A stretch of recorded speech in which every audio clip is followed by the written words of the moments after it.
সময় হলে খুব আমাদের মধ্যে এসে পৌঁছেছেন আমাদের সকলের প্রিয় 19 ডাকগ্রাম ফুলবাড়ি বিধানসভা কেন্দ্রের ভারতীয় জনতা পার্টির যে মনোনীত প্রার্থী মাননীয়া সীতা চ্যাটার্জি মহাশয়ের শিলিগুড়ি হকার কন্যা ব্যবসায়ী সমিতির সাধারণ সম্পাদক মাননীয় প্রদীপ রায় মহাশয়।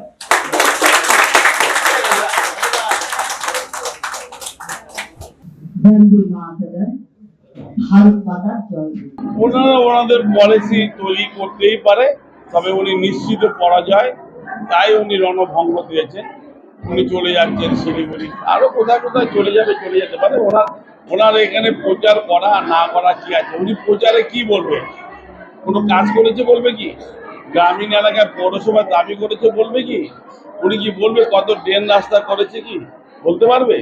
উনি প্রচারটা করবেন কি? গতবার দিয়েছেন, এবার দেন। এটা একটা প্রচারের, মানুষ তো তাকে জাজ করবে, তাকে তো পরীক্ষা দিতে হবে। আমি 5 বছরে কি করেছি? মানুষের সঙ্গে একবার দেখা করেনি। ওনার প্রচারে তো বলার কিছু নেই।